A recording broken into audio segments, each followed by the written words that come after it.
Down in the dumps, supersizing your business. Sharon Horne-Ellstrom here. And today's idiom, today's expression, to kind of coincide with this year's Get Your Goals Annual Challenge. And our topic this month is spirituality, spiritual well-being.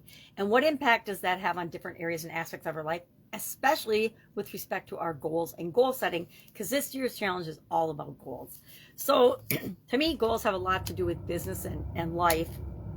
And this idiom, our topic today is, what story are we telling ourselves, our current and desired story, as we're applying the SOAP framework to a particular spiritual goal that we have. So I picked one that's kind of, getting over things that didn't work out necessarily the way we wanted them to, or that we considered bad at the time. And I shared 15 different or plus spiritual type goals you could have to improve your life right now.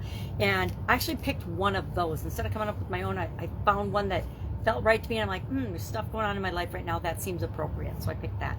But down in the dumps, actually, we know it means melancholy or low spirits, and it is derived from Dumpos, and I may be pronouncing his name wrong, but he was a king of Egypt who actually died of melancholy. Or it may have come from the 18th century by a gentleman by the name of John Gay, who wrote a fancy phrase or something book called The Dictionary of Vulgar Tongues in 1785. So it could have come from that as well. It actually appeared in that writing, but it was probably popular and used much earlier than that. By the time things appear in writing, they've usually been around for maybe even hundreds of years. So my question for you is, as you're building and growing and supersizing your business, do you ever feel a little bit down, a little bit depressed, a little bit dejected or rejected, or downcast or sad or low or disappointed? Any of those things. There's like 826 different synonyms for down in the dumps, which is a lot.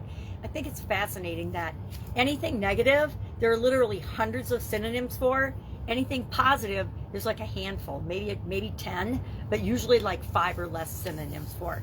I find that fascinating reflection on our society. But what do you do when you're down in the dumps? I want to share a couple of things. I don't just want to say, hey, do you get down when you're building your business? Because I guarantee we all do. We have good days and bad days, highs and lows, ups and downs.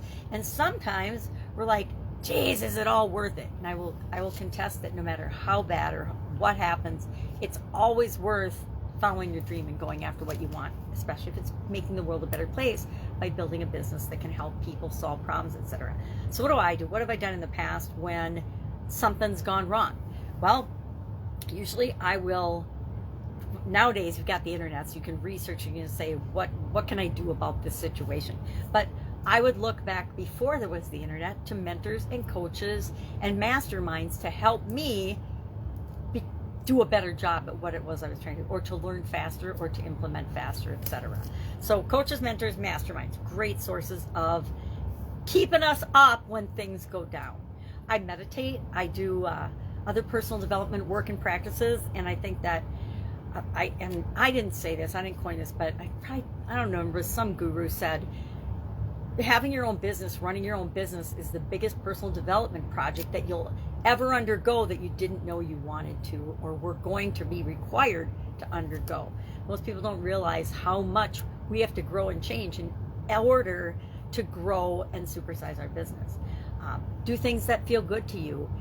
Make sure you take some time off and breaks from work. I was terrible in my 30s and 40s about taking time off or ever taking a break. Between raising a family, having a business, working in corporate America, I was running all the time, and it wasn't necessarily good for me. And I probably would have gotten better results if I had taken more breaks and more time off. Revisit your why or your whys. There's an exercise I teach, learned it from Dean Graziosi, called the 7 Whys, and it is incredibly powerful in tapping into your real root cause reason for wanting to do something. This applies to different areas of our life, but especially to building and growing and supersizing our business. And finally, collaborate with positive people, positive, like-minded people that will move your business and you in the direction that you want to go. Remember, we don't have to do everything ourselves. Ask for help, collaborate with people, team up to create the things that you want, especially if you're feeling down in the dumps or you're losing your energy about something. So I'd love to know your best way for dealing with being down in the dumps, or recovering quickly after a challenge, share those in the comments below so we can learn from one another. And I will, of course, be with you tomorrow. Have an awesome day.